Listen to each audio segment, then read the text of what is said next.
We'd like to thank everybody for joining us today on this webinar. And the topic today is going to be mainly about, what implementations have been added to Eagle since the acquisition by Autodesk that could mainly be taken advantage by our friends to using earlier versions, maybe version 7 and earlier. Those that are since the acquisition of Autodesk of Eagle by Autodesk. I put a little snapshot of all the new implementations almost all of the new implementations up to 9.1. As you could see, I think we surpassed around 60 plus. Is that about right, Jorge? That's about right. Right, and that's assuming you didn't miss anything. Yeah. Which I'm not 100% sure. Yeah, and I'm pretty sure I did miss something on the new enhancements on the Eagle version, on the latest version of Eagle. So we're not going to cover all this today, but not even close to it. So I made a very short agenda for some of the features that we're going to be covering today. Okay, very well. So just do some brief introductions here. So my name is Edwin Robledo, and if you're actually using Eagle, you've been a legacy user of Eagle. Jorge and myself were actually from the original team of Eagle, so there's a good chance that we've spoken with you either personally or through emails or through our our news groups or our forums, or at some point we've had some communication. So I'm really glad we're still here. So if we're still are available, and you could contact us through our different forums that we currently still have available to you. Okay, so let's talk a little bit about the agenda we plan to cover today. Okay, so today I was thinking about splitting it this way, Jorge. I think we're going to talk a little bit about the library and some enhancements that we did to the library. And then we'll go over to the schematic, talk a little bit about what we did there. And then we'll go to the board editor. That sounds about reasonable. Kind of a breakdown, a little bit we could cover.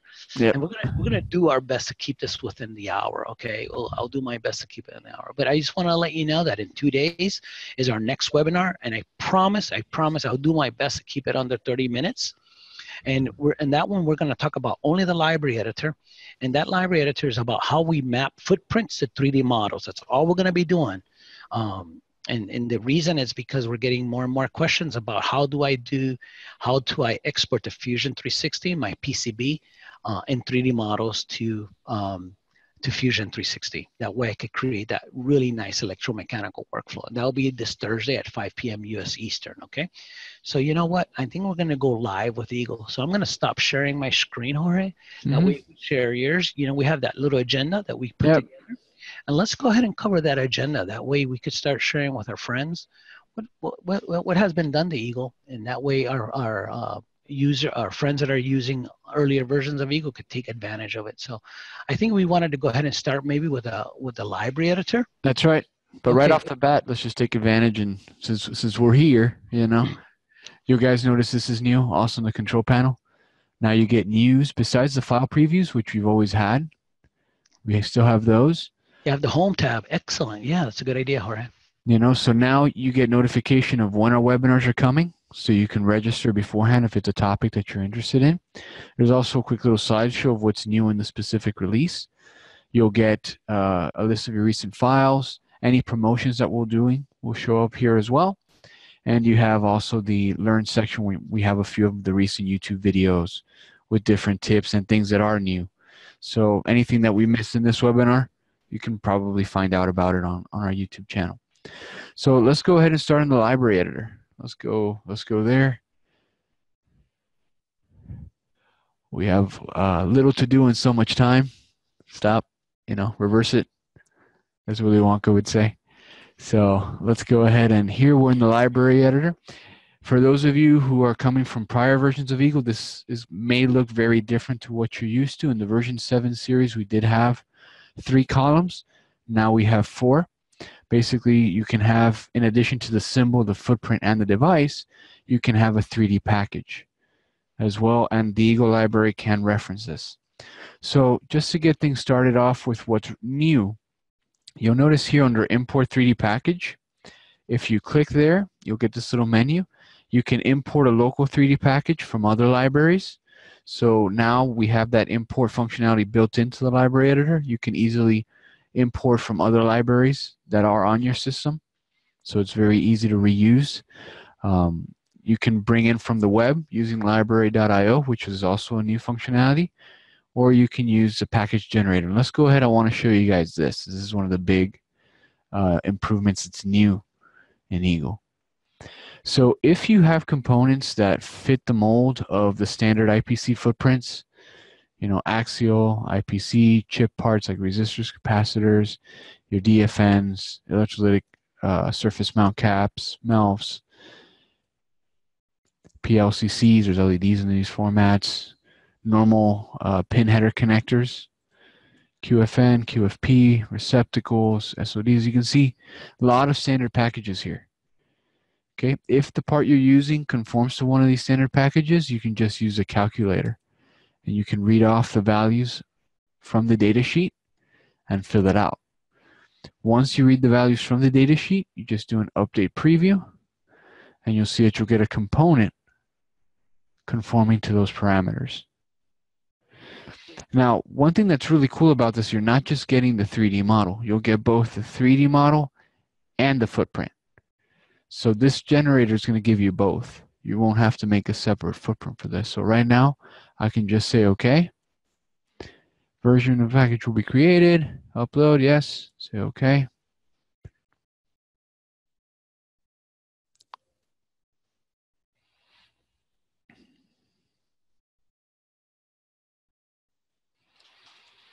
Now we apologize ahead of time because we're going to be very briefly touching on these features, and it's just because there's so much. So if there's any questions that you guys have, please put them in and we'll be addressing them.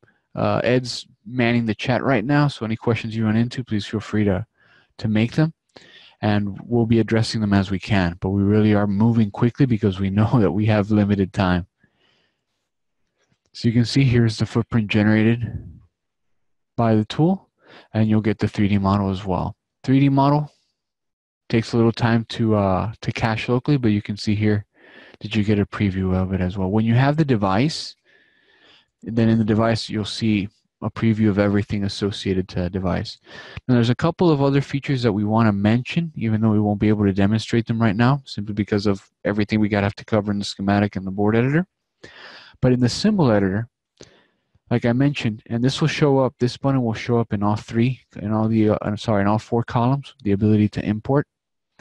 So you could import a symbol from another library, from an existing library. So I can go to the libraries that I have in use. Oops, give me a second.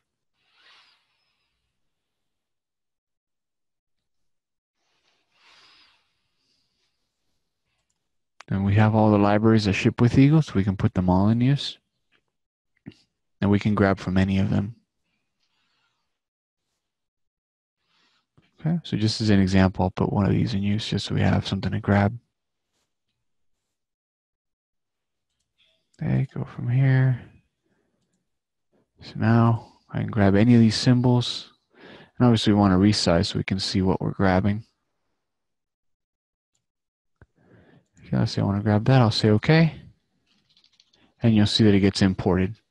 So very easily you can reuse anything in Eagle's default libraries or any library that you download. One feature that's really cool that's been added to the symbol editor is called Smart Paste. And what it does is basically you can take a PDF datasheet and you can copy the pin names. You can just select the pin names, Control-C on the PDF, come into the symbol editor, Control-V, and the pins will automatically be imported into your symbol and they'll automatically be named. So it's a really useful tool for speeding up symbol creation. And that's something we encourage you to try. So called Smart Paste. We do have videos for it on our YouTube channel. So if you want more details about it, you can check it out there. Okay. Now, what are some other things that we'd like to mention? As you guys can tell, Ed? Yeah, let me just clarify something because some users are asking me if they can take, you know, that package that you generated a few seconds ago. Mm-hmm. They were asking me if they could output that in IGES, and I answered that they can't, but they can output it in Step. But I just wanted to be able to clarify that you could output it in Step, but not directly from Eagle. You see, that package calculator Jorge was using a few seconds ago is actually online, and it's being interfaced through Eagle, but it's being online through library.io. So once that package got calculated and the 3D model got created in step format, it's actually residing on library.io. You use the same credentials that you use to log in the Eagle. You go to your library.io, and on library.io, you could actually log in and download the step model of your electronic components in step format through library.io. So everything that you create using the package calculator is on your library.io account. Just wanted to let you know that that is actually an online tool. I wasn't Correct. sure if you had mentioned that, Jorge. No, I had not mentioned it because it can totally become a really long conversation. Okay, so you just But wanted to yeah. let you know, but I did get that question. I just want to let you know that Mhm. that tool was actually an online tool and it's working with library.io, which you have access to that account as well. Hmm. Yeah, and the reason it's online is because it allows the interface to Fusion 360, which we will be talking about a little bit later. Correct. Okay, thank you, Jorge. Okay, cool. So that's excellent question. Anything like that, feel free to bring it up. Ed, great job on explaining that in a nice, quick way because I would not have been able to do that. So kudos to you, Ed. So you guys will also notice the icons have changed. This is mostly an aesthetic change. A couple of things have been moved around, but the commands you're used to using are all there, so it's not that big a difference. Where it'll be different is when you see a command you don't recognize. You know, that's where you'll notice a big difference. The other thing that's new here with the libraries, I'm going to show you with mine. So let me go ahead and close this example. And I'm going to show you is the concept of managed libraries. And this goes back to what Ed was already starting to talk about. And it is the fact that now managed libraries have an online component where basically because of the ability to push these assets online, Fusion 360 can grab them. And we can have a nice integrated workflow between Eagle and Fusion 360, which is a mechanical CAD program. So let me go ahead and open up one of my managed libraries so you guys can see what a finished library would kind of look like. So I have my footprints, I have symbols. Now one thing I want you guys to notice is that if you pick a device, the other columns will highlight the associated symbol and footprints. So you, at a glance, you can tell what's associated to a given device. So it makes it really easy. You can see here in the preview, we have the symbol, we have the footprint, and we have the 3D model. So when you have multiple things associated, like you see here, everything that's associated highlights to a device. So very quickly you can tell what's associated. This is new. It's a small feature, but one that we found to be very, very useful in figuring out what's connected to what. Okay? So definitely something to keep in mind on the utility of these. If you right-click also on, let's say, a device, in the context menu, you'll see the use footprints, 3D packages, and you can directly access them through here. Now you're going to see mention of URN. URN stands for unique random number. Basically, every asset gets its own unique random number. That way, you can actually have duplicates within a library, which you couldn't have before. And you'll notice that these are versioned. So managed libraries are automatically versioned. You can keep track of any changes that you make to the libraries. You can revert back changes if you find that you made some catastrophic mistake or something that you don't want in there. You can always revert back. So there's a lot of flexibility in this mechanism. There's also in the right-click menu, quick duplication. So that was something that wasn't available in the earlier versions of 7 also.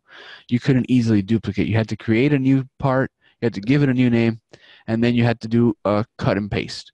Yeah, extremely useful because a lot of times you just want to make a modification to one and then you would actually have copy, paste, copy, paste, copy, paste, and then make the modification. Now you could just do a duplicate and then make the modification, you just rename it or something like that. Also, I just wanted to mention really quick that we're using the word footprint now. And that's in the past we would use the word package. Mm-hmm. So since this is intent, a lot of our guys here joining us today are legacy users. Just want to let you know that we've renamed package to footprint, okay? Mm-hmm. So now when we refer to footprint, we're referring to what we used to call package, okay? And when we use the term package now, we're more or less using the term package when we're referring to our 3D models, okay? So we've renamed package to footprint, which is most probably the right way it should have been done from the get-go. Yeah, but now we have to relearn. We have to unlearn what we knew and get it in. So one other thing we want to mention is, as you guys notice, you have 3D packages you can associate. I'm going to go ahead and open a device just to show you guys something. You're going to notice over here that there's an icon that's new, and this is Add Model. In addition to having the 3D model, you can also associate splice models to components. So you can have the 3D world covered, and you also have simulation covered. And when we go into the schematic editor, we're going to go over a few examples of simulations so you guys can see what the simulator is currently capable of. And that's something we're constantly working to improve as well. So Eagle's library has become a lot more integrated since version 7. Now we don't just have the symbol, the footprint, and the device that marries it to. We have device, symbol, footprint, plus 3D package, plus splice model. So that's the big fundamental difference. Remember, like I mentioned, we have smart paste in the symbol editor. So definitely something you want to take advantage of. You can copy pin names straight off of PDF data sheets and just use them as is. Really nice. Ed, is there anything I'm missing off the library editor that we want to cover right now before we go to schematic editor? No, just want to mention. Yeah, you are muted right now, Ed. And I just want to mention to Edgar, he's asking about the grid settings for schematic symbols. And yeah, it still remains true that you should work at a 0.1-inch grid. Yes, we still recommend it. When we go into the schematic editor, you're going to see that there's an enhancement that has been made that makes that less critical, but we still very highly encourage using the 0.1-inch grid.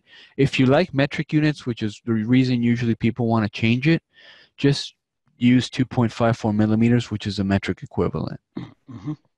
Okay. So I think we can jump to schematic now, Ed? Yeah, we could jump to schematic, yeah. Yeah, Right, let's go. if you want to learn a little bit about, yeah, go ahead. While you jump, I'll just mention about the smart paste. The smart paste basically lets you take a specification sheet by the manufacturer and kind of select the names of the pins. And then when you do paste on the schematic symbol, all the pins will show up on your mouse cursor with those names that you have already selected. You could also do this in the form of a spreadsheet. That way each pin will have its appropriate properties like IO, its direction, and so forth as well. I created a short tutorial. It's up on the YouTube channel about smart paste as well already, okay? Mm-hmm. So now here we're starting with the schematic editor, and a lot has changed here. The first thing I want to go into is the SPI simulation. You'll notice on the top toolbar, you now have these new icons, which are the SPI simulation functions. So you'll notice you can put in probes. These are models that have been already set up. Eagle ships with a library called NG SPI Simulation, which contains ready to simulate models. But like I mentioned in the library editor, you can assign your own models, and you can do some pretty advanced simulations. So basically, this one's already set up. We can check the different source setups. So you activate source setup, click on a source, and you'll see that you can change its various parameters. Okay. We can add models to the schematic, so you don't have to only add models in the library. If you want to do just a quick one-off experiment, you can add models to the schematic. Phase probe, we have voltage probes, and we have the ability to toggle the operating point results. So clicking here, we get the simulation editor. Right now, by default, we can do these 4 simulations: operating point, a DC sweep, AC sweep, and a transient. AC sweep is usually used for frequency responses, aka Bode plots. Transient gives you the time domain behavior. And then here we have options that you can toy with if you're finding that you have issues with convergence. We usually don't recommend altering these unless you know exactly what you're doing. Yeah, stay away from those usually. Yeah. We can go into the different tabs. So this is the main configuration. You have a net list that you can copy and you can run outside. If you want to make changes, you can also change here if you want to add like parameters or do some advanced things that can be done here. And then we have output and plot tabs. Since we haven't run the simulation, these are both empty. I'm going to go ahead and click simulate.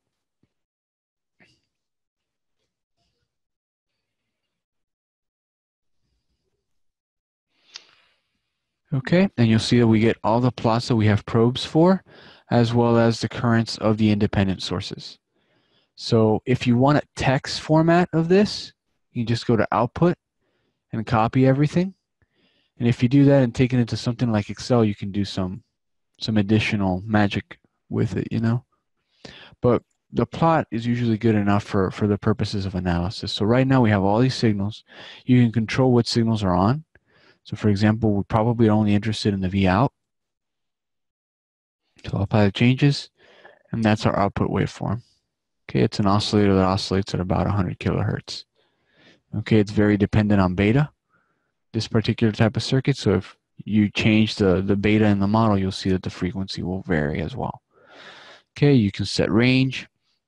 In the case of a transient response, you can get it in logarithmic, like I said, to get the Bode plot. So very simple, very straightforward. Again, this is just a transient simulation. We also, like I mentioned, have the filter or the Bode plot simulation. So I'll go ahead and show you this one very quickly. Click Simulate. It's set up to an AC sweep, decade, simulate. We'll be hosting a webinar based around this and some other features at the end of this month in October, just to let you know. So keep track of that. Mm-hmm. And you can see how the waveform adjusts. Okay, and you can extract the points and any information you may need anywhere along the graph. Okay, so that's the first feature we want to talk about for the schematic editor. Let's go ahead and show another one. No transmission lines models yet, Jeff. Not there yet. No, you can do like discrete, you know, obviously using the lumped element model, so made up of a resistor, a capacitor, an inductor, and a shunt resistor. You can use that model, and you can kind of build it discretely, but not a transmission line simulation object as such yet. Okay, but this is also something that's under continuous improvement. And I just want to take a quick detour before we continue. That really is the biggest change in Eagle since version 7. There is now the real promise of improvement and of change coming to Eagle. For many years prior to the acquisition by Autodesk, Eagle changed very, very slowly. But as you can see, in the very short time that we've been owned by Autodesk, there's so many new features that we literally will not be able to cover everything in this webinar. So if there's one key takeaway from this webinar, is to keep in mind that there is now the prospect of Eagle truly getting better, truly improving, and truly making your life easier as we go on. And you'll see that, especially in this next feature that I want to show. So for those of you who are familiar with version 7 and prior, you are familiar with the bus command as it used to be. As it used to be, the bus command was just a simple container of nets. It didn't have much intelligence behind it, and frankly wasn't used that often. But with these new releases, the bus command has had a complete overhaul, and I'm going to use this example to show you. Okay. So what you're going to notice is that we have buses here. These buses have names, the nets that are automatically associated to them. Okay, buses are now hierarchical. So for example, if I right-click on the bus command, we have a default set that we can use. So for example, I can draw an I2C bus. And you'll see that the I2C bus contains these nets, and I can add, I can remove, I can define the bus here, and I can reuse it. So very easily, I've been able to wire up what is a fairly sophisticated circuit. So if we look, let me go ahead and delete this floating one, and you guys can see what this is doing. So basically, I have my main processor, and this processor has to interact with a lot of different sensors and components. Okay, and obviously you could just leave the named nets and just leave them floating there, and that connection would work, but you wouldn't have the intuition at a glance of what's connected where. Okay, So right here, I have my bus motor 2. I go to my sheet. I go find, where's motor 2? Motor 2. It's over here. Okay, and I know that motor 2 is basically the control signals for my H-bridge driver. I know that M2NC, ENC are the connections for my encoder. Okay, I have my limit switch circuit. So at a higher level, I'm abstracting a lot of complexity just using the bus command. And this is something that wasn't possible before. I personally never used bus commands before this change came in. You know, but now on a sophisticated design, it actually makes life easier because it very quickly organizes the nets in a logical way that I can reuse and that I can go ahead and build my design around. Do you want to go ahead and delete one of the buses and do a group create the bus real quick? No, I don't. No. I don't want to hurt the design. I'll bring in. I'll make a new schematic and bring it in and do it. Yeah, there you go. Do a save as. Yeah, sorry. I was just being silly. Let me go ahead and save as. Actually, I think I have a version of this that's for playing purposes. So give me a second. No, don't make.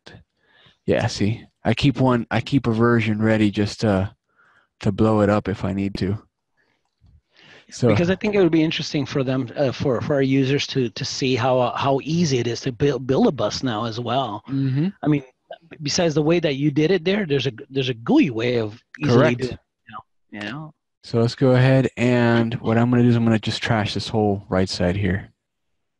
So I'm going to group it all. I'm going to hit delete. It hurts. Okay. So a couple of things that you guys should be aware of now that we're talking about this. If you right-click on a component, you're going to notice that now there's this new command called Breakout Pins. Okay? Breakout Pins will allow you to break out every single pin and give it an automatic name. So in cases like a BGA or something like that, the pin name may be enough to establish a connection. So by using this breakout command, you can really quickly wire up components that are supposed to be connected together. So for example, if I don't pick unique, but I pick pin names, if I have two of these components, because by virtue of the fact that I'm breaking out in pin names, I can connect them automatically if that's what I want to do. I could have them broken out to a default net name.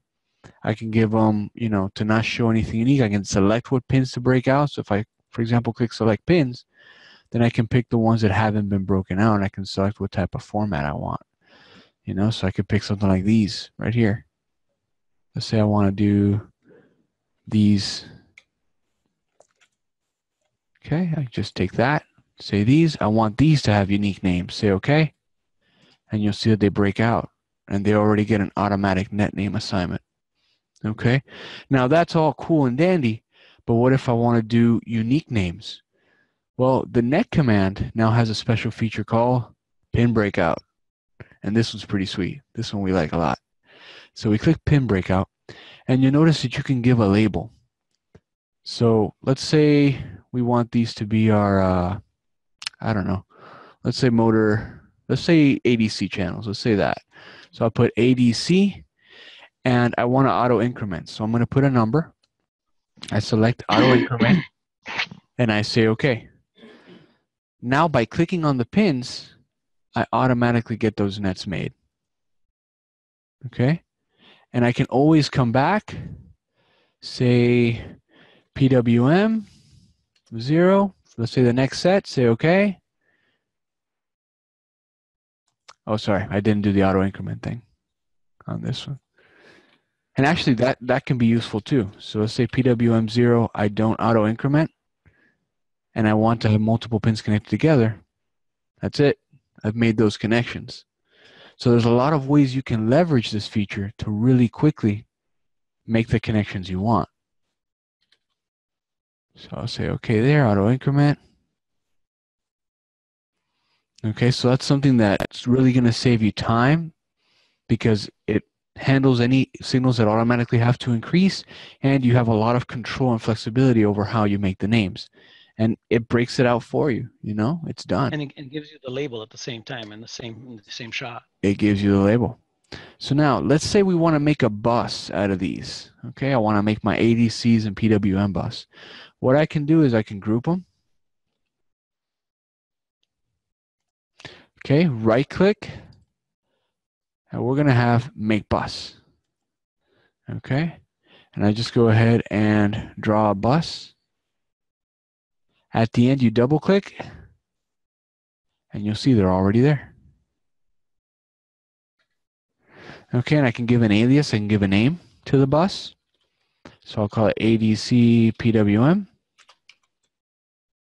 Okay, I can again remove, I can add, I can make changes. I can even inherit an existing bus. I could totally just add another bus that pre-exists into this one and inherit from it. So huge amount of power and flexibility coming out of this. Okay, so there's that. Want to show you something else that you can. You could even break out from the bus as well. Yeah, but version 7 users know they can do that. You can just click net, PWM 0, breakout. I mean, you could even break out all the signals too now. Oh yeah, I could do that too. I could right click on it, go to Breakout Bus, say all nets. Not out here on top of existing, yeah, because it's already broken out. It's already broken out, yeah.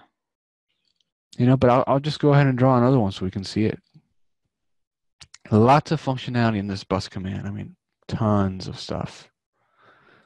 So I'll just go ahead and draw this one so you can see it. If I right click, Breakout Bus, all, you'll see that they're all right here. And if I hold, I believe, Shift, I can drag that anywhere. And left click and place it. So super easy.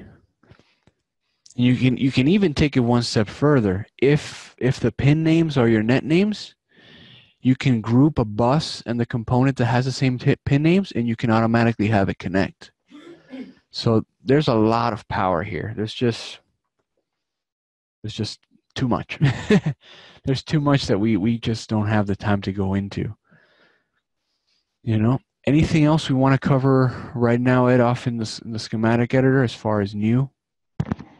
I know there's a lot more, but no, not really. I think this kind of covers, in essence, the main features that the version 7 users could really take advantage of reducing design time on the schematic editor quite a bit. Oh, there was one that I forgot to show in the net command that I had promised.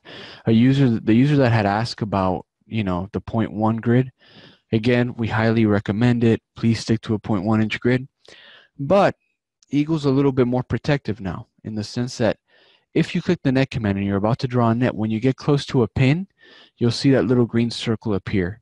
So basically we have net snapping now, which we didn't have before. So as long as you get close to the pin, you'll see a little green circle pop up and you'll always make the proper connection. Okay, so that's new. And that happens no matter what grade you're on. So that's one of the benefits of it. Mm-hmm. But we still, I guess it's our old school in us, still wants you to work on a 0.1 inch grid. Yeah, we don't want to risk there being a problem. So and Jorge is using high resolution. That's why you see that his highlight is always like a totally different color. But which that's something that you enable.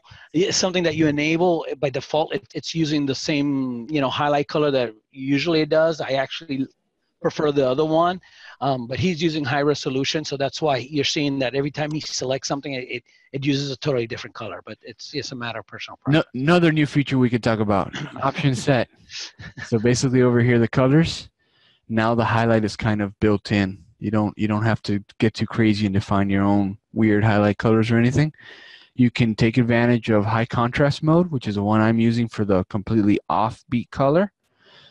If I disable that, then it's what Ed's used to, which is basically same color, a little bit brighter, exactly. Or you can go a little bit darker even if you want to.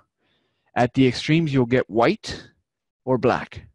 So there's a lot of flexibility in how you want to highlight. So it can make it we can conform to the needs of, if you have any type of vision limitation or vision issue, you can definitely set up Eagle to make that life easier for you. The other thing you guys have probably noticed is the way the group command works now. Basically, group is now a very loaded command, and there's a lot you can do with it. It's always active. It's always active by default. I can form a group, okay, and then I can left click and drag. Okay, so if I just drag, I'm moving. Okay, while moving, I can rotate if I right click, so I'll drag it again. I can do that. Okay, if I press the delete key, it will delete the group. That wasn't possible before. Okay, I definitely don't want to keep it that way though. Other thing that you can do is Eagle does remember the group. So you can do, for example, Control C and Control V. I can do Control C, Control V. Okay, wasn't possible in older versions of Eagle. So these are little things, but as we run into them now, I'm remembering and we're showing them off. Anything else said, or should we go to the board? I think we should go to Not the board. yet. You know, James, our friend. What's Of up, course, James? yeah, James. He comes in with the good stuff. Bring it on, So James. James, he says he's asking. I know the answer, but it's for common. So is the color palette stored with the design files now? No, it's not stored with the design files. So it still works the old way. If you open a user's file, it'll conform to your color set. And then the other question, which we know the answer is, can he use the arrow keys?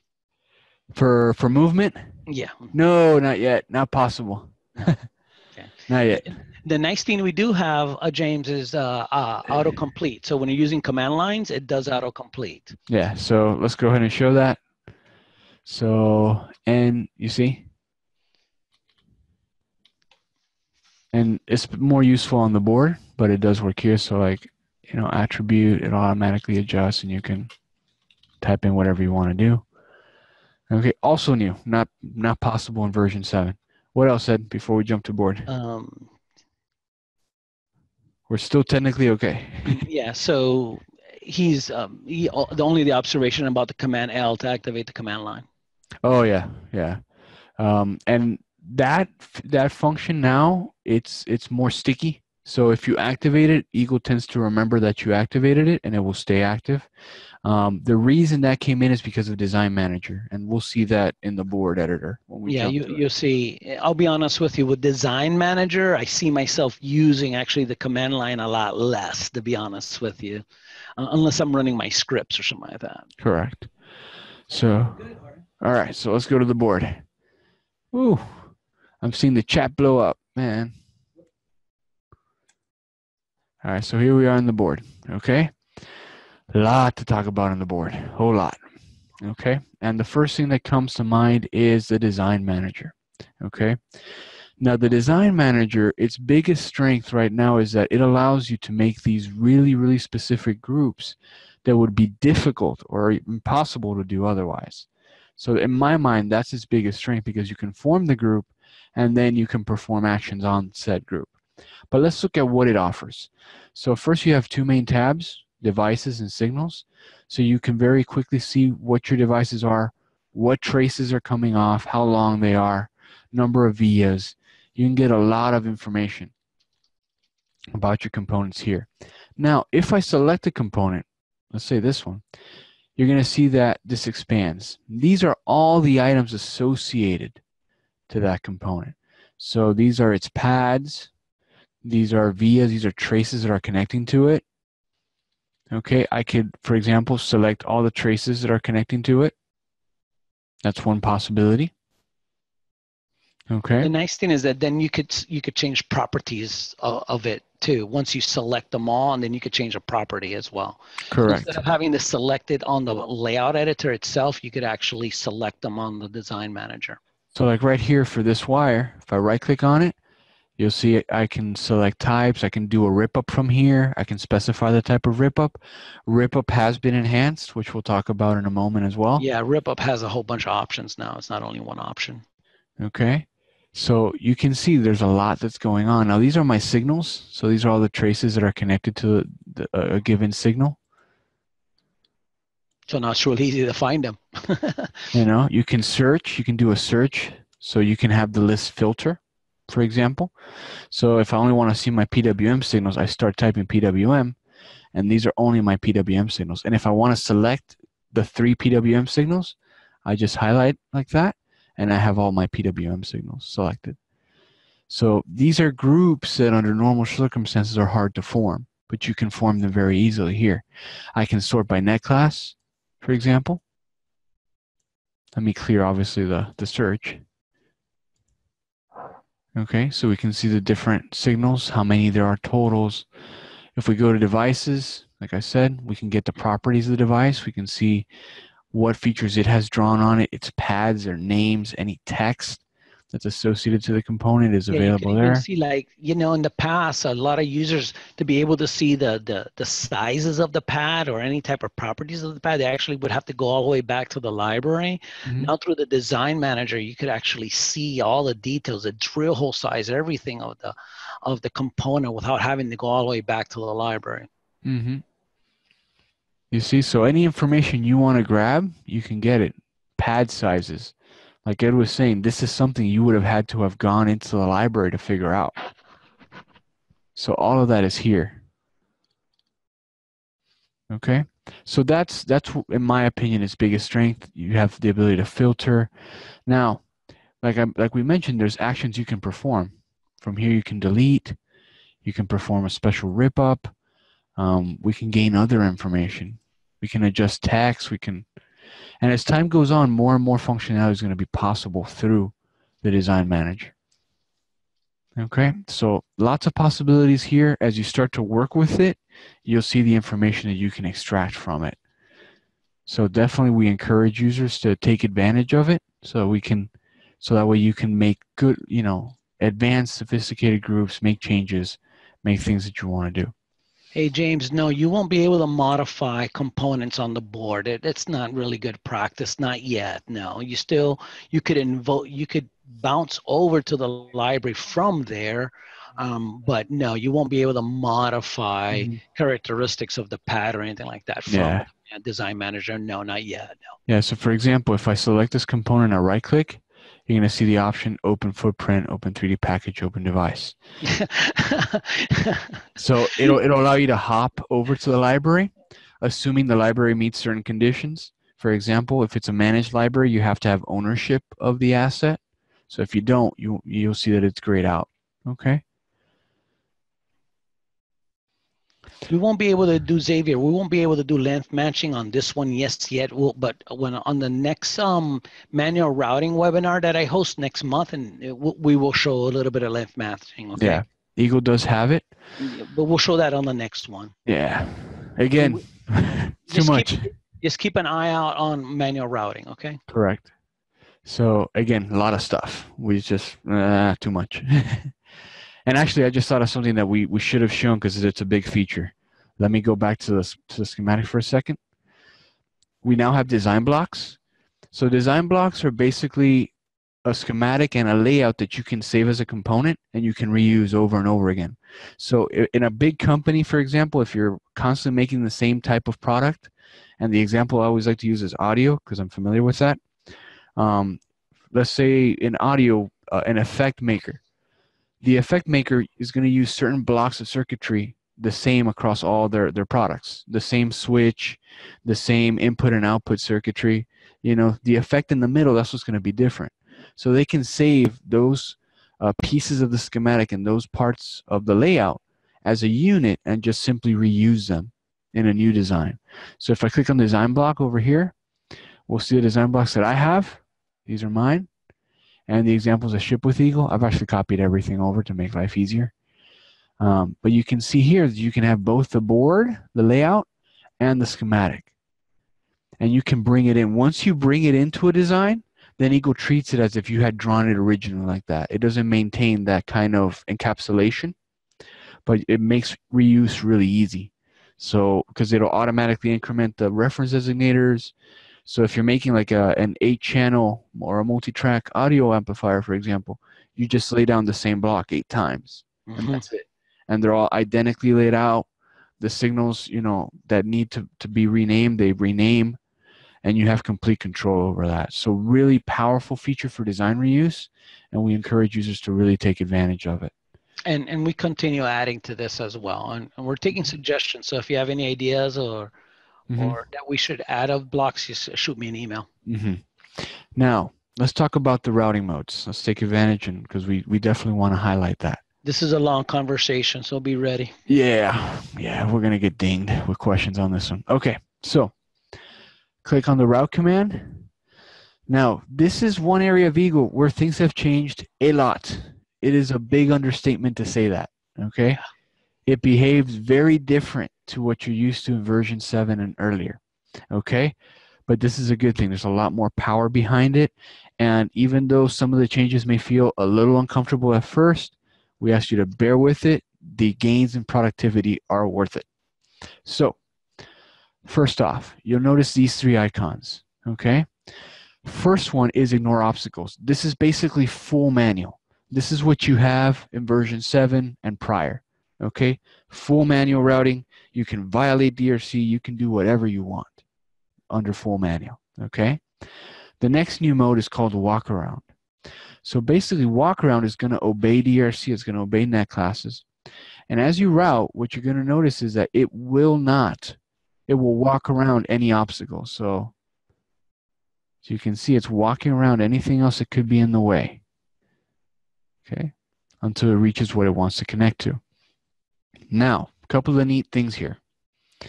For example, let's say I have a few traces going, okay? If I decide that I don't like the segment that I just do, if you hit backspace, you can go backwards along the net, okay? This was not possible before,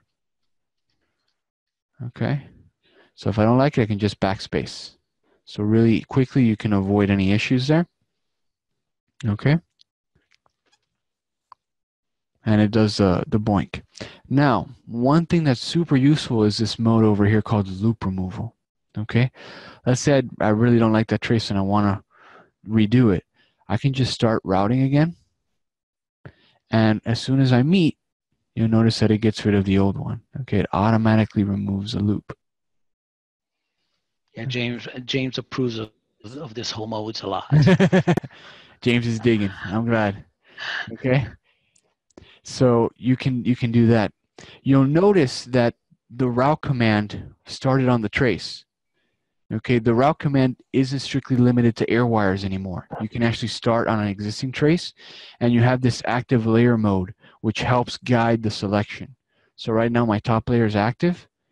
If there's a top and a bottom layer floating over each other, by adjusting that layer, I can set a preference to which one to select. Okay? Now, what else can we talk about here? Can you show them a little bit of the single layer mode? Because I don't think it's... Yes, let's go ahead and show that. Single layer mode on that same, even though this is only a 2-layer board, but if you have like an 8-layer board or something like that, single layer mode is just awesome. Yes, so let's go ahead and show. So single layer mode is this command here. Basically, it takes whatever active layer the active layer is, leaves that one at its same color, and dims everything else. So single layer mode, bam. Now we know exactly what's on the top. Yeah, but when you switch layers, though, that one becomes now the new active one. Could you show that? Boom. Go ahead and do a manual route and kind of put a via there. Yeah. That way they could see how it works. Let's do that. So let's go ahead and we can take advantage and show a couple of other things while we do that. So right now, I start routing from VBAT, okay? Now, for laying down a via, most of you are familiar with the idea of clicking the scroll wheel, the via, and you transition the layer. But that's not how it works. This is one of the big changes that we got to talk about, okay? If I hit it, you'll see the via is there, and I can continue to move, okay? So you can preview where the via is going to be placed. As soon as I left click, then the transition happens, and you'll see that active layer, it moves in lockstep with this change. Okay, and I can drop a via again. Now, one thing that's very cool is you don't have to do it with the middle mouse click anymore. You can use spacebar. Spacebar will cycle through all active layers. So if you have a multi-layer board, you can just keep hitting spacebar to get the via to the layer you want it to connect to. And on the status bar on the bottom, all the way on the bottom, if you have a multi-layer board, it's important to know that once you place the via, which layer you're going to. So on the bottom status bar there, it's letting him know what is the next layer. In this case, it doesn't really matter because it's basically top and bottom. Right. But if you have more than top and bottom, every time you hit that space bar, it's going to let you know that when you left click to place the via and you're going to run that trace, it's going to let you know what layer it's going to go to. Okay, so by continuously hitting the space bar, it will go to layer 2, layer 3, and then layer 14, layer 15, and so forth. Okay, just to let you know. Yeah, and then if you go past, you can hold shift and space bar to cycle the other way. And then it goes in the other direction. Right. So it's very easy to do it with the keyboard. Now, still a lot more we can talk about. I'm going to turn off single layer mode for now. Okay. We have this push obstacles mode. Okay, and I'm going to try to pick an air wire that's like really, really somewhere kind of tight so that we can play with it. Let's go with this one. The grid setting he's working on here, Thomas, is a 5 mil grid. He's on a 5 mil grid, just to let you know. On the board, you could use whatever grid is convenient. So now I'm going to show you push obstacles mode. Okay, so I'm going to click here. I'm going to start routing. Now this one behaves similarly to the walk around mode, except that it won't walk around traces. It'll walk around components, but it won't walk around traces. So if I now hit the space bar, or if I start moving over here, you'll notice that it's going to push any traces that are in my way. Okay. And if I try to put a via, it will adapt to the via as well. If you click on the grid command, in the grid command is where you could change unit systems, just to let you know. Okay, Marios? So you just go to the grid icon and then you change your system right there. Ken is saying that you're cheating with that push and shove stuff. Yeah. How many times does it happen that, you try to have everything clean and you just got to fit one more trace through and now you got to rip everything up and reroute it? No, you don't have to do that anymore. Totally guilty of beefing up my trace and using push and shove, because I had to beef up a trace and push and shove. You save the day. Yeah, you can just move, And sometimes if it runs into like a weird angle that it can't, then you'll get that little yellow circle, half circle pointing there. Because now heads up, push and shove will not push a via though. It won't do it yet. Your mouse cursor it will, but if it won't push vias though out of the way. Just to give you a heads up on that. So something to enjoy. It really does work very well. Now, another change that we should mention. Okay, let me go ahead and go back. The lock command. The lock command can now be applied to pretty much anything. It's not just limited to components. You can actually lock traces now. So if I click on lock and I start clicking traces, okay, these won't move, and push and shove will respect it. Okay, so you can lock traces now. That's a new feature. You can lock polygon edges. You can lock text. So that is going to go a long way towards preserving your layout and avoiding any accidental modification. Okay, it's not just limited to components like it was in version 7 and prior. And then obviously to undo is just shift and left click. So differential pair routing has not changed. We still have the exact same behavior we had previously. Correct. With quick route, it's still the same. It's still the same. It's still the same. It hasn't changed. Now we have Ortho Move, which kind of helps a little bit when you're moving a differential pair, but that has not changed. No. It's exactly the same. But it is on the high on the list of to-dos. Yeah. Okay. It's the next step. So now that you mentioned Ortho Move, although I want to finish with route because we still have stuff to talk about in route. So just to not leave route, you'll notice that there's no more follow me router. That has been replaced by the quick route tools. Okay, and the quick route tools basically allow you to very quickly produce traces just by clicking on an air wire, and these traces are actually going to make are going to feel very natural. They're going to feel like, oh, that's how a trace should go. They're straight. They will minimize angles. They will try to clean up. So one command that we like in the quick route a lot is the smooth signal. So for example, I'm going to use it on this ground trace that I have here. If I click it, you'll see that it cleans it up, minimizes distance, It's a really handy feature. I'm going to do a Control Z, so in case anybody missed it, we see the zigzag. And obviously, I could have just made it one straight wire. I have smooth signal active. I click, automatic cleanup. Okay, so very useful. You can do quick route an entire signal. You can quick route an air wire. So let's say for air wire, I click this one, and it will try to route. So you can see it doesn't take into account the arbitrary pad shapes yet. But in general, you can see that it tries to make a very straight trace, minimize lengths, etc. So very handy. Okay, and that's just with the air wire. I can click over here. It will route, make nice traces. So it comes in handy. Think of it as like a very controllable outer router, you know.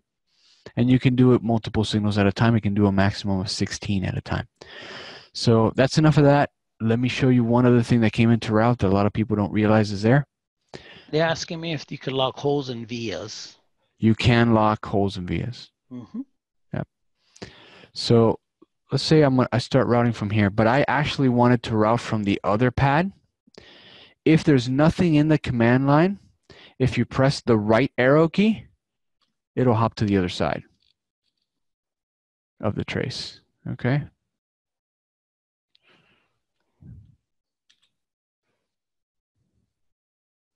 So right, we'll take it to the pad and you just won't move and you'll be at the other pad. Okay. So that's a feature that a lot of people aren't aware of. If you press the right key, it'll take your mouse cursor to the other end and it'll start the route from the other end. I think I covered everything I want to cover in route. I'm probably missing something, but we got to move on. Mm-hmm. Yeah. Okay. So let's talk about rip up. Okay. Rip up now has a lot of modes, as you guys can see. You're used to having just one mode in rip up, and it's the first one. That's a standard rip up mode, just does whatever you click on, that's what gets ripped up. However, there's now other modes that are very useful. You now have all polygons, so you're not strictly required to use the rip up space at symbol semicolon command line entry anymore. You can use the rip up all polygons option.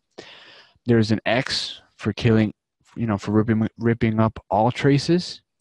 And then you have these options. You can rip up traces between components, for example. So I could choose to do, let's say between these two. Okay, let's pick that. So I can pick this option. I pick my first component, pick my second component, and I probably picked the wrong thing. Yes, it's not connected.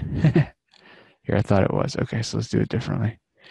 Let's pick something easy, something short. Okay, say these two. Okay, I pick this part, and you'll see that little air wire rips up. Okay, so you can do it between components. You can do an entire signal, so you can pick like the +5 volt signal and it'll rip up all of it. Doesn't matter where it is on the board, it'll rip up the +5 volt signal. You can do connected copper on the same layer, so it'll reach everything that's on the same layer. So for example, if I click here, it'll rip up everything on the bottom, but it won't go through this via that's over here. Okay, so I can pick this one. It'll rip up the whole thing, but it won't touch what's on the different layer. Okay, you can do connected copper period, so that will rip up all connected copper on that segment, on that air wire. Okay, etc. Okay, so those are features to rip up. We want to talk about move also. Move now has 3 options. You have the preserve angles option, which is brand new. You'll notice that as you route the trace, as you move it, it maintains the angles that you're working with. So no longer will you get the funky angles.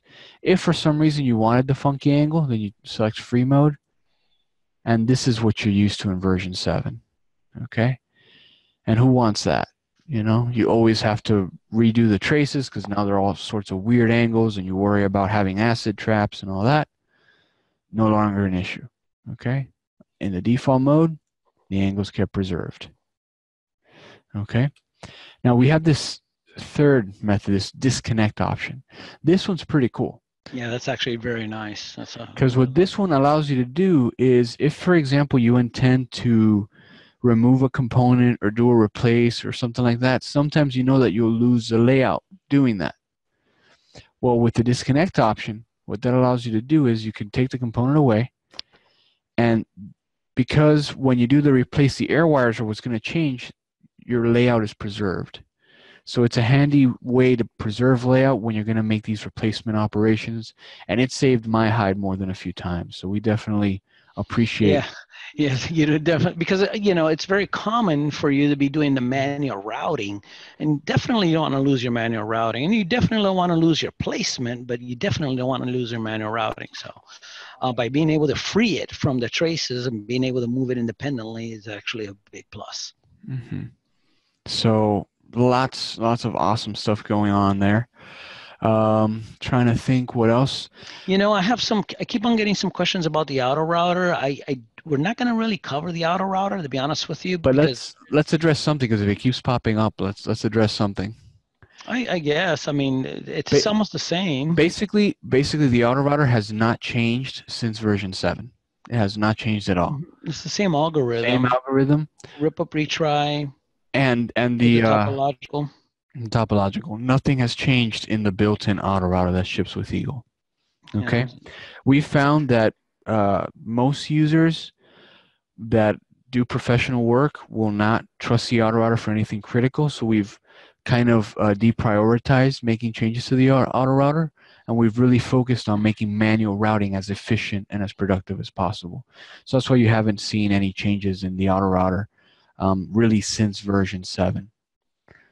Okay, so let's go ahead and talk a little bit about the CAM processor for the last few minutes before I get some more questions, because I did get some CAM processors. So let's talk about the first one, the single click one. Okay, before we do that, let me show this other command that came in new, the slice command. Okay, it makes rework really easy. Basically, when you do slice, let's say here, it'll cut the trace, leave an air wire. So if you want to go off and route in a different direction, it's really useful for rework. I thought initially that it wasn't going to be too useful to me, but I found myself using it, you know, to save a lot of time. As an additional bonus, it can be used on the drawing layers, so you can use it kind of like a trim tool. Okay, you can use it kind of to, you know, if any of you are familiar with AutoCAD and you're doing like a weird outline or something, very useful for a trim tool. Okay, you know, so actually, before we actually go to CAM, you know, I would prefer if we go to Eagle and Fusion.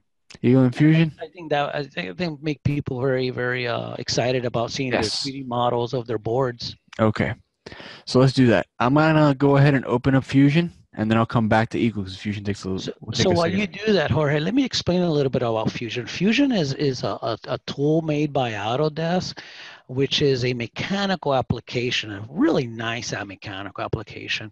Loaded with many features, and our developers have been able to make Eagle interact with Fusion in a very transparent way. And one of the main workflows that have been used is being able to create complex board outlines, or actually projecting an enclosure in Fusion 360 as your board outline, and being able to import that into Eagle, place your components, and then push your board layout into Fusion 360 and see your components in 3D models in the Fusion editor as well.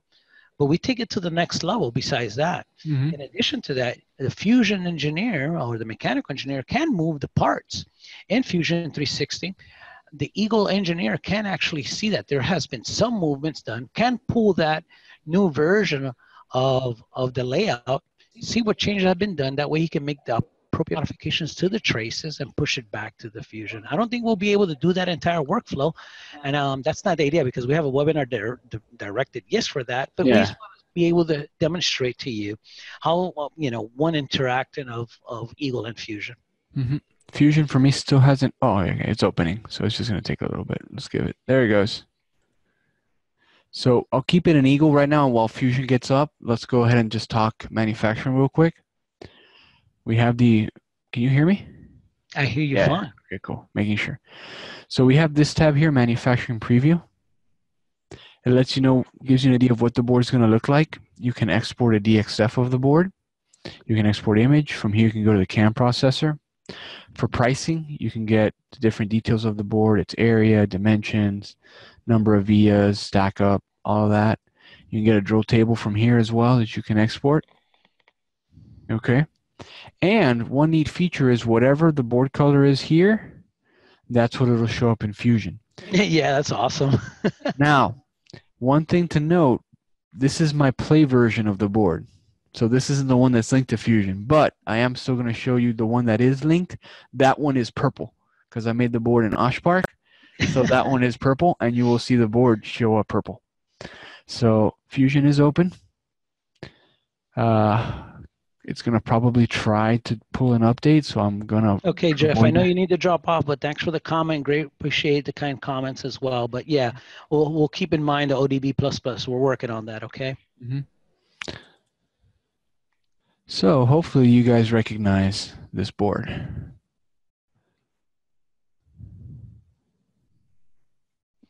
Hey, Jeff, you also mentioned about charging the market segment. You only do a few boards a year. To be honest with you, I think we've made it that much easier. Yeah, you can just get it on a monthly basis. So for example, if you're not working on Eagle, you can have Eagle in free mode. That way you can still view, and if you need to generate manufacturing data or whatever, you can still do that from the free mode.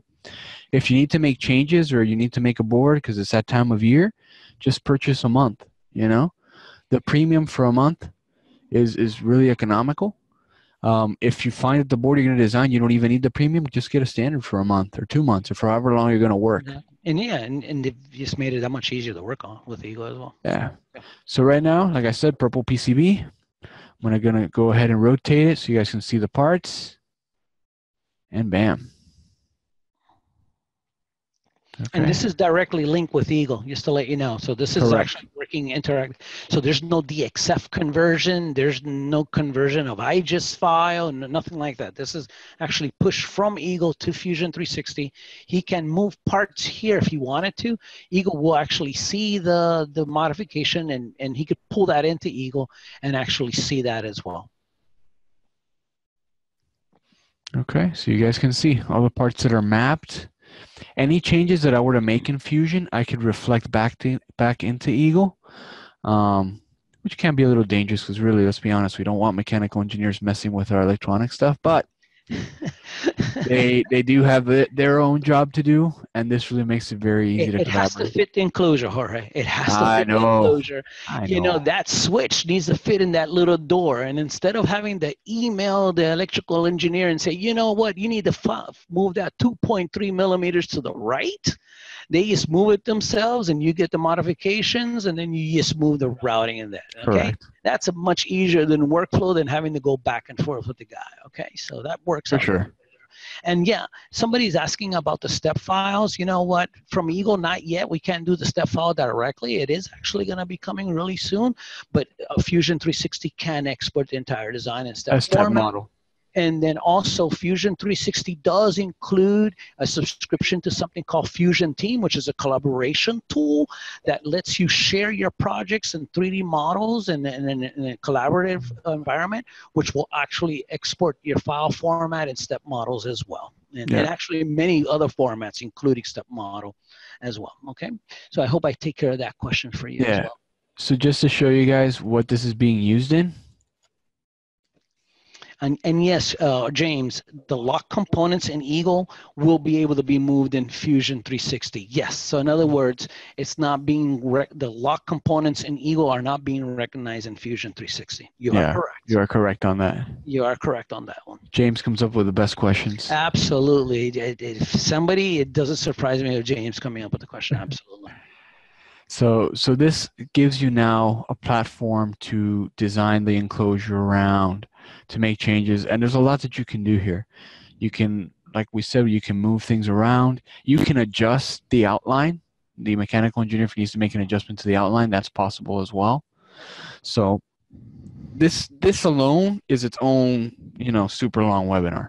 So we just wanted to let you know that it's possible. This wasn't possible prior to the Autodesk acquisition.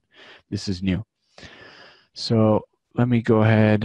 It looks like And that's going to pop up. So let I me, am a Mac user, and I do use Fusion and Eagle and Mac. Just to yes. answer that question to everybody that they're asking that question. Yes, I am a Mac user, and I'm using Eagle and Fusion and Mac. Yes. Okay, so the PCB is in here. Okay, so it just lets you know what's possible and what can be done. So let me go ahead and go back to Eagle. This is the button. Basically, it keeps track of what's out of sync. If there's something new in Fusion that Eagle doesn't have, it'll go red. If there's something new in Eagle that Fusion doesn't have, it'll go green. Okay, and you can edit the source and make adjustments. Let's talk about 2 more features, and we're gonna have to call it, Ed. Yeah, that's cool. Yeah, I know we're way over, but you know what? Almost everybody's hanging with us. So Everybody's hanging. So I've only had a couple of guys drop off. They said hi, bye, and so yeah, I'm getting votes for Cam. So all right. yeah, so let's go, Cam. So before Cam, just something so you guys know. Now any close contour, if you right click on it, let me turn off actually top and bottom layers because if not, it's gonna do the preferencing on it. Turn these off. Say okay. Any close outline, if you right click on it, you'll see the option to convert to polygon. So if you have a really complicated board outline and you just want to make a fill that fits in it, you go convert to polygon. You can say copy, and then you can say what layer you want it to go to.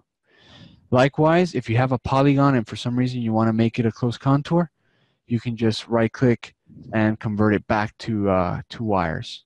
Okay, so convert to wires, place, okay, there. Okay, so just wanted to let you guys know, super useful feature. Let's go to the cam. And then, yeah, we have to end it. There's more, but we... oh yeah, I know, but we didn't talk about polygonize. That's what I just did now. You just did polygonize? I just did polygonize. Cool. Okay, cool, okay. Yeah. I was trying to set something up when you did that. Okay. All right, so now cam. So basically, you have 2 buttons for cam. If it's a simple board, you can just hit generate cam data. Wants you to save it. This is my playboard, right? Yes. Okay. You save it, then it'll pop up this little dialog telling you that it will create a zipped archive with the following files based on this template, which is a 2-layer template that's new in Eagle. If this is what you want, which we usually do, you just say okay, and you're going to have a zip file containing all of that manufacturing data that you can throw off to the manufacturer. We're not using 274X. We're using X2 as our default device driver now, just to let you know. Correct. We're still using Exelon for our drill, but our device driver for Gerbers it's X2. We're not using 274X, but even if your board house is still wanting 274X, the X2 should be fully supported because all the data is actually there. So they should be fully able to support it. Okay, so you should be fine. And actually, I believe for a future release, if not the next one, but the one after, we're switching back to make Gerber 274X the default. Okay, cool. So as you can see, I can determine where I want to save it, and it'll save it in that location. Okay, so that's the easy way, and it'll work. And once it creates it, it will open up your Finder and boom, and show you exactly where it's at, which is really neat. Yeah, which is the Windows Explorer for the Windows people. Oh, okay. And in Linux, it'll be like Nautilus or Dolphin or whatever your distribution's window file manager is. Then if you need something more customized and more set up, then you click on Cam Processor. You're asking me about the GPI file. Only one GPI file shows up. Is the last one. Okay, and you can see it looks very different. It does pretty much the same thing. Beauty of it, you do get a preview now. Okay, so that's new. Now, when Jorge ran the single cam processor, basically it read his layer stack up and loaded the appropriate template for that stack up. Now, when he opened up the cam processor, now it did the same thing. It read his layer stack up and it loaded the appropriate cam job that was necessary for that stack up. Just want to give you a heads up on that. So it's loading the template according to the layer stack up that he's defined in his DRC layer setup. Now, for any of you who may be concerned, all of your existing cam jobs work. So as you'll notice, there's a legacy section. If you open an old style cam job, version 7 or earlier, it will open up and you'll still be able to run it exactly as you used to. So there's no loss. If you have a workflow that you're used to and you want to keep using it while you figure out and get comfortable with the new CAM processor, you can continue to do that. The other thing that's new in this CAM processor is that you can now export DXF drawings from it. Okay? So you can export DXF drawings from the Eagle CAM processor. That wasn't possible before. And our next release is actually going to have a lot of nice fixes to the CAM processor and a lot of new enhancements to it. So stay tuned for that. We hope you guys enjoy it, and you'll be able to really take advantage of it. I think that's all we can do right now, Ed. Well, you could edit. Somebody's asking about edit the templates. You can edit the templates, but you can't edit the default template that loads. In other words, so when it loads a template, you could edit that. That'll be a CAM job, but it's not going to be the default template that loads when you hit the CAM job the CAM processor. It's not going to be the one that loads. So Eagle's always going to use one of the default templates, okay? And then once it loads, and then you could load your template. Correct. So okay? Yeah, and if you look here on the load CAM job file, there's the local CAM jobs, which are the old school ones, and then you have templates. And you'll see that we've now set up templates for all of the possible layer stackups that Eagle supports, as well as some third-party stackups are supported as well. Okay, excellent. Yeah. Okay. Yeah. So yeah, we've definitely the old ones are still there and they're fully aware. And if you load one, you notice that they load on the legacy section. If you double click them, they will update. But don't update them. Keep them. Yeah, because when it updates and you want it, then you'll have to make sure and double check that everything. It does a good job updating, but again, basically the point is to say that legacy is fully supported. And you won't lose that. You're asking if on the preview if you could zoom in. I don't know if this version. Yes, you can. Yeah, you can. Yeah, you can. Yeah, you can zoom in. You can't currently resize, but that's been fixed for next version. I can say that. I can. Come on. I can say that. Yeah, and it works really well too. Yeah. It's been fixed for our next release, so you will be able to resize the CAM processor. But as you can see, you can zoom in and out. Let me catch up with a few questions here. How long before Eagle can do rigid layer stackups? Sort of on the agenda, but not really high. Not high priority. Not high priority, not yet. You can work around it, but nothing nicely supported, and it won't be for a little bit. Can we add a section to run a ULP? This is from James. For instance, always want a IPC 7256 netlist and run that ULP on every release. If I could add that to auto run with the CAM processor? Yeah. No, not possible. Really good idea though. Really good suggestion. Yeah, of course it's James. Of course. Okay. Hey Ken, thanks for the kind comment. Greatly appreciate it. I hope you do upgrade from your 5.10 version. I think you'll notice that you will your design time is going to exponentially reduce and you'll have a lot of fun as well. Actually, you know what? To answer James's question, it is possible, but you have to do it through a terminal script. Oh, okay, that's right. Because you could call the CAM job, run it, and then the next line of the terminal script be to call the ULP and generate. So technically it is possible. It'll be some finagling, and there is some stuff coming in the CAM processor will facilitate that a little bit more. But technically, it is possible. A little bit hard, but technically possible. Okay. Oh, of course, he wants to add it directly on the CAM job. Bueno. That we don't have yet.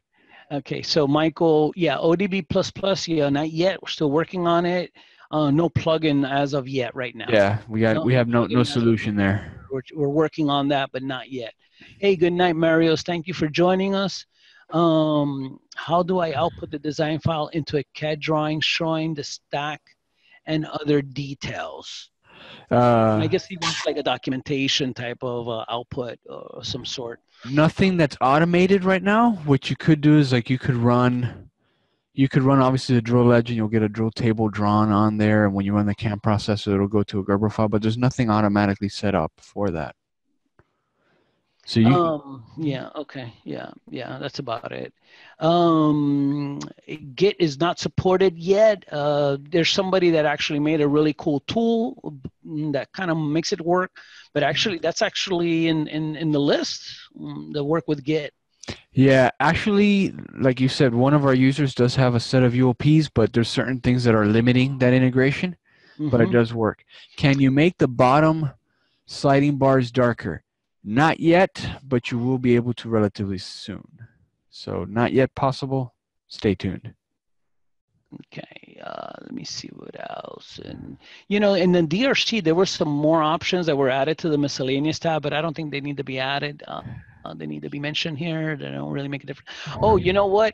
Some of our legacy users will appreciate it was to be able to find unrouted lines. Oh The yeah, the, DRC tells you the the airwires now. DRC now tells you where your unrouted lines are, just to let you know. It's a small detail, but back in the day we actually had to do all sorts of tricks.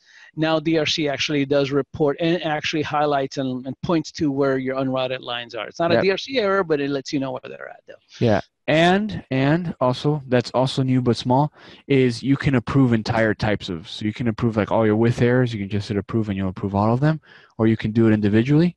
You can also unapprove groups of errors, as well as unapprove single errors. So everything is covered as far as approving and disapproving. That's all fully been taken care of. Excellent. Just go to autodesk.com/eagle. That's autodesk.com/eagle. And yes, right there you could purchase your subscription, or just email me at support.eagle@autodesk.com. That's our alias that Jorge and I are using. That's support.eagle@autodesk.com. Thank you very much for joining us. And it was really nice to see a lot of our legacy users. It was great to have chat with you. And James, as always, great questions. And thank you for joining us.